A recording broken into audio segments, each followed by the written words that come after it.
আলাইকুম সবাইকে। আশা করি সবাই অনেক ভালো আছেন। আজকে অনেক দিন পর আবারও চলে আসলাম নতুন একটা ভিডিও শেয়ার করার জন্য। তো অনেকদিন যাবতই আমার কোনো ভিডিও শেয়ার করা হইতেছিল না, নানা ধরনের ব্যস্ততার কারণে। যাই হোক, আজকের ভিডিওটা হচ্ছে সারা সপ্তাহের ব্যস্ততা শেষ করে শুক্রবার দিনটা আমি কিভাবে নিজের মতো করে কাটাই সেরকমই একটা ভিডিও। তো সারা সপ্তাহে তো নানা ধরনের কাজে ব্যস্ত থাকি, আর ব্যস্ততার কারণে নিজের জন্য কোনো সময় আসলে হয়ে ওঠে না। শুক্রবার দিনটা আমার কাছে খুব নিজের একটা দিন মনে হয়। শুক্রবার দিনটা আমি খুব অলসভাবে কাটাই। তো ওইরকমই একটা দিন ছিল সেদিন, শুক্রবার। তো ওই দিনেরই গল্প আজকে আমি আপনাদের সাথে শেয়ার করব। তো সকালে ঘুম থেকে উঠেই আমি ছাদে চলে গেছি কিছু আম নেওয়ার জন্য। আমাদের ছাদের উপরেই ঠিক আম গাছ। তো ওইখান থেকে আম নেওয়াটা খুবই সোজা একটা ব্যাপার, আর আম পড়ে থাকে যখন আমি দেখি। আর পাখিও অনেক আম খায়, প্রথমেই দেখালাম পাখি আম খেয়ে সুন্দর করে ডিজাইন করে রেখে গেছে। তো ওইখান থেকে কিছু আম পেড়ে নিছি, আর কিছু নিজে ছিল ওগুলাও তুলে নিছি। আর আমগুলো দেখেন, দেখতে কিন্তু কাঁচা কাঁচা লাগলেও আমগুলো কিন্তু পুরাই পাকা ছিল। এই যে এখন আমি একটা আম একটু কেটে দেখাইতেছি। তো আমটা কাটার পরে দেখলাম ভিতরটা একদমই হলুদ, আর মাশাআল্লাহ অনেক মিষ্টি ছিল। আমগুলো খেতে অনেক মজা, এজন্যই তো পাখিরা এত সুন্দর করে খেয়ে খেয়ে ডিজাইন করে রেখে যায়। আর জিনিসটা আমার কাছে খুব ভাল লাগে, পাখালিরা এরকম গাছের ফল খায়, আমার কাছে জিনিসটা খুব ভাল লাগে। আর আম খেতে গেলে এরকম সুন্দর করে কেটে কেটে ডিজাইন করে খাওয়াটা আমার একটা অভ্যাস। যেদিন থেকে আমি এভাবে কাটা ডিজাইন করা শিখেছি, সেদিন থেকে আমি এভাবেই কাটি, এভাবেই খাই। আমার কাছে জিনিসটা খুব ভাল লাগে। তো আমটাম পেরে তারপরে বাসায় চলে আসলাম। আজকে আমার প্ল্যান হচ্ছে আমি বানাবো ম্যাঙ্গো প্যানকেক। তো প্যানকেক তো নর্মালি আমরা অন্যভাবে খেয়ে থাকি, কলা দিয়েও খাওয়া হয়, আবার নর্মালি এভাবেও খাওয়া হয়। কিন্তু আম দিয়ে এর আগে কখনো আমি প্যানকেকটা বানাই নাই, খাই নাই। তো আমার মনে হলো এটা যেহেতু আমের সিজন, তো আম দিয়ে নতুন কিছু না বানালেই না। তো প্যানকেকও খেতে ইচ্ছা করতেছিল, তো ভাবলাম আম দিয়েই বানানো যাক। তো আমের যে প্যানকেকটা, এটা বানানোর জন্য প্রথমে আমি কিছু আম কেটে নিছি। আর আম কেটে ফার্স্টে আমি ব্লেন্ডারে এভাবেই দিয়ে দিছিলাম, মানে আমি কোনো পানি টানি দিইনি। পরে মনে হলো একটু পানি দেওয়া উচিত, কারণ এটা ব্লেন্ড হইতেছিল না। পরে পানি দিয়ে একটু ব্লেন্ড করে নিছি। নেওয়ার পরে একটা ছাঁকনি দিয়ে ভালো করে ছেঁকে নিছি, কারণ এই যে দেখেন অনেকগুলো আসছিল, আর এগুলা যদি এখন মানে প্যানকেকের ভিতরে থাকে তাহলে খেতে অত একটা ভালো লাগবে না, আশ লাগবে। তারপরে একটা কড়াইয়ের মধ্যে, আমি কড়াইয়ে নিছি এখানে, কারণ আমার হাতের কাছে অন্য কিছু ছিল না। তো এটার মধ্যে নিলাম হচ্ছে 1 কাপ দুধ, 1 কাপ ময়দা, আর 1 কাপ যে ম্যাঙ্গো পিউরিটা আমি বানাইছি আমের, ওইটা আমি দিয়ে দিছি। সাথে স্বাদ মতো চিনি দিয়ে দিছি। চিনিটা এখানে যার যার ইচ্ছা মতো দিতে পারি, কারণ চিনির পরিমাণ অলরেডি আম তো মিষ্টি, তাই জন্য চিনিটা কেউ বেশি দিতে পারি, কেউ কমও দিতে পারি। আমি মোটামুটি দিছি, বেশি একটা দেই নেই। তারপর সাথে একটু তেল দিয়ে দিছি, আর হচ্ছে বেকিং পাউডার দিয়ে দিছি, যাতে একটু মানে ফুলে ফুলে আর কি, এই জন্য। তারপর ভালো করে মিশিয়ে দিছি। এবার চুলায় দিয়ে দিতেছি। আম্মু আমাকে সেঁকে দিছিল, আমি সেঁকি নেই আসলে, আম্মু সেঁকে দিছে। তো প্যানকেক বানানোর পরে আমি চলে আসছি একটা ম্যাঙ্গো জুস বানানোর জন্য। যেই ম্যাঙ্গো পিউরিটা বানিয়েছিলাম ওইখানে অনেকখানি বেঁচে গেছিলো, তো ওইটা দিই। ওইটার মধ্যে একটুখানি পানি আর একটু চিনি, হালকা, বেশি দেইনি, আর কয়েকটা বরফ দিয়ে বানায় ফেলছি ম্যাঙ্গো জুস। আর আমের সিজনে এই জিনিসটা আমি প্রচুর খাই, কারণ এই একটা সময় যখন আমের কোনো অভাব হয় না, একদম পিওর জিনিস খাওয়া যায় বাসায় বানানো। বাহিরের জিনিসগুলো তো আমরা প্রায়ই খেয়ে থাকি, কিন্তু এরকম পিওর জিনিস আসলে খাওয়া হয়ে ওঠে না। তো এই জন্য এই টাইমটা আমি মিস করি না, মাঝে মাঝে এরকম বানায় টানায় খাই। আর যদি আমাকে বলেন যে প্যানকেকটা কেমন হয়েছে খাইতে, আলহামদুলিল্লাহ অনেক ভালো হয়েছে। এই যে আমার রিয়েকশন দেখেই বুঝতে পারতেছেন, আমি দেখাইতেছি। আসলে অনেক মজা ছিল। আমি এক্সপেক্ট করি নাই যে এটা একটা ভালো জিনিস হবে, কারণ আমি যতবারই নতুন কিছু বানাই, যতবারই নতুন কিছু এক্সপেরিমেন্ট করি, সব সময়ই কোনো না কোনো একটা গলদ হয়। বাট এবার আমার এক্সপেরিমেন্ট ভালো ছিল। এর আগে কখনো আমি খাইও নাই, আমি এটার রেসিপিও দেখি নাই। সো এভাবে নিজে নিজে বানাইছি, হয়েছে আলহামদুলিল্লাহ, ভালো লাগছে। তোমরা চাইলেও একবার কিন্তু বানায় দেখতে পারো। আর অবশ্যই কেউ যদি বানায় থাকো তাহলে কিন্তু কমেন্টে আমাকে জানাবা। তারপর আমার একটা স্টুডেন্ট আসে, তারপর ওকে একটু টুকটাক ড্রয়িং করাই দিছি।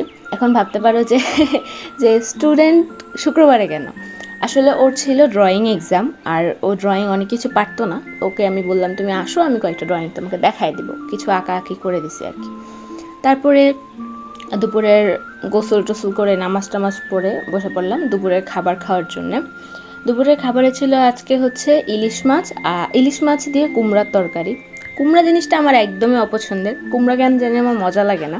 সবজি জিনিসটা কেন মিষ্টি হবে, আমার কথা হচ্ছে সবজি কেন মিষ্টি হবে, এজন্য আমার কুমড়াটা খেতে ভালো লাগে না। কিন্তু ইলিশ মাছ আমার খুবই ফেভারিট। বাট আম্মুর জন্য আমার কুমড়াও খেতে হয়। আম্মু হয়তো বক বক করে, খালি বকাবকি করে যে কেন খাই না কেন খাই না, এই জন্য খাইতে হয়। খাওয়া দাওয়া শেষ করে একটু রেস্ট নিতেছিলাম। রেস্ট নেওয়ার সময় একটু দাঁড়া যাওয়া ঘাটাঘাটি করতেছিলাম, তখন দেখলাম এরকম জারগুলো, এগুলো আমার কেনার ইচ্ছা ছিল। পরে আমি ভাবলাম কিনতে কেন হবে, বাসায় বানানো যাক। তো আমাদের বাসায় যেসব জ্যামের বোতল থাকে না, জ্যামের যে জারগুলো থাকে পুরানো, তো ওগুলা তো আমাদের বাসায় ম্যাক্সিমাম অনেকের বাসায়ই থাকে। তো এগুলো দিয়ে আজকে আমি একটা এরকম জার বানায় ফেলছি। প্রথমেই ওই জারের গায়ে যে স্টিকার আছে ওগুলো উঠায় ফেলছি, আর তারপরে যে ঢাকনাটা ছিল ঢাকনাটার মধ্যে একটা ছিদ্র করে নিছি। পেরেক দিয়ে আমি করছি আর কি, হাতুড়ি আর পেরেক দিয়ে আমি করে ফেলছি। তোমরা যদি আরও ভালোভাবে করতে পারো তো ভালো। আর তারপরে এখানে আমি এটাকে রং করতেছিলাম। আমার এখানে একটা জিনিস প্রবলেম হয়েছে, আমার রং সম্পর্কে অত ভালো ধারণা নেই, আমি অত রং টং করি না। মাঝে মাঝে টুকটাক একটু আঁকাআঁকি করি, বাট এরকম রং রং জিনিসটা আমার তেমন একটা করা হয় না। আর এই জিনিসটা করার জন্য আমি 2টা অ্যাক্রিলিক কালার নিয়ে আসছিলাম। আমি শুনছি যে গ্লাসের উপরে নাকি অ্যাক্রিলিক রংটা বসে, তো ওই হিসাব করেই আমি 2টা রং আনছিলাম, কারণ আমার এই কালারটাই দরকার ছিল। কিন্তু আনফর্চুনেটলি কেন জানি না রংগুলো বসতেছিল না, রংগুলো কেন জানি উঠে যাইতেছিল। আমি অনেকক্ষণ ওয়েট করছিলাম। আমি এই ভিডিও মানে এই জিনিসটা 2 দিন ট্রাই করছি। একদিন তো করছি, আরেকদিন হচ্ছে আজকে মানে এখন যে দেখাইতেছি ওইটা করতেছি। তো আমার কয়েকদিন পরে একটু পানি লাগলে জিনিসটা উঠে যাইতেছিল। এখন তোমরা যদি কেউ জানো যে কিভাবে এই রংটা স্টে করবে বা কোন রংটা গ্লাসে স্টে করবে, প্লিজ আমাকে কিন্তু একটু কমেন্টে জানাবা।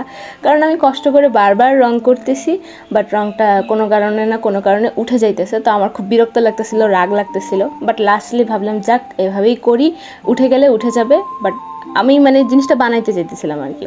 তো প্রথমে এরকম করে পরে একটা মানে রং করে ফুল টুল এঁকে তারপরে পরে আবার সাইড থেকে হোয়াইট একটা বর্ডার দিয়ে দিছি।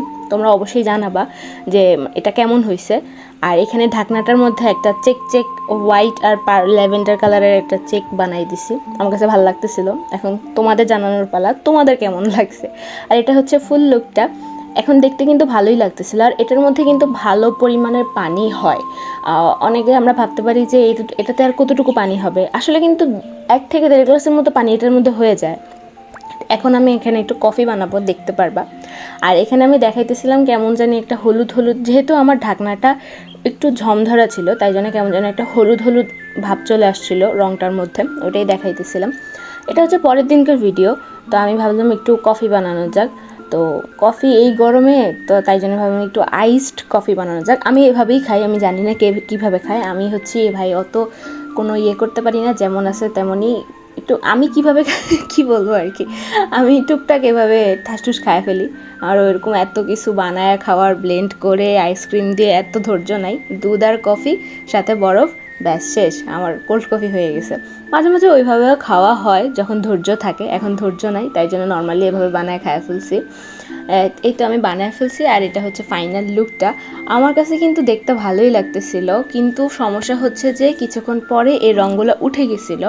আমি অন্য একটা ভিডিওতে দরকার হলে তোমাদেরকে দেখাই দিব কেন উঠে গেছিলো, আমি জানি না। সো প্লিজ আমাকে কমেন্টে একটু জানাবা, এই ব্যাপারে আমার নলেজ খুবই কম। আর এটা হচ্ছে বিকালবেলার ভিডিও, ওটা ছিল দুপুরবেলা। বিকালবেলা হঠাৎ করে একদম আকাশ টাকাশ কালো হয়ে ঝমঝম করে বৃষ্টি নামা শুরু হয়েছিল। আর বৃষ্টি জিনিসটা আমার সত্যি খুব পছন্দের একটা জিনিস, বৃষ্টি মৌসুমটাই আমার খুব পছন্দের। বৃষ্টি দেখলে আমার মনটা ভালো হয়ে যায়। বৃষ্টি দেখলে নাকি অনেকের মন খারাপ হয়, কিন্তু আমার বৃষ্টি দেখলে মনটা উল্টা ভালো হয়ে যায়। বৃষ্টি শেষ হওয়ার পরে আম্মু আমাকে বললো যে নুডলস বানায় দিবে। তো আমাকে বলছে যে তুমি ছাদ থেকে কিছু কাঁচামরিচ নিয়ে আসো। আমার আম্মুর ছাদ বাগানে আর কি টুকটাক গাছ আছে, আর ওইখানে অনেক সুন্দর মরিচ হয়, প্রতিবারই ভালো ভালো মরিচ হয়। ছোট ছোট দেখলে কি হবে, মরিচগুলো কিন্তু ঝাল হয় ভালো, আর একদম গাছের জিনিস তো একদম টাটকা টাটকা, তো ভালো লাগে।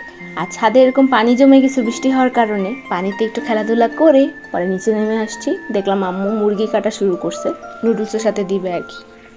আর এখানে আমাদের চুলা দেখে কেউ ভয় পাইও না, চুলা বলো যেটা বলো, কারণ আমাদের বাসার মধ্যে গ্যাস নাই, মানে বাসায় গ্যাসের চুলা নাই। আমাদের বাসা থেকে ঘর থেকে বের হয়ে আলাদাভাবে আমাদের আছে, তো ওইখানে কাজ করতে হয়। তো এখানে এটা হচ্ছে মিস্টার মেয়াও, উনি আমাদের বাসায় থাকেন, খান দান ঘুমান ফেরেন, মানে যা যা করার উনি আমাদের এখানেই থাকেন। ওনার নাম হচ্ছে মিস্টার মেয়াও, আমাদেরই একটা সদস্য।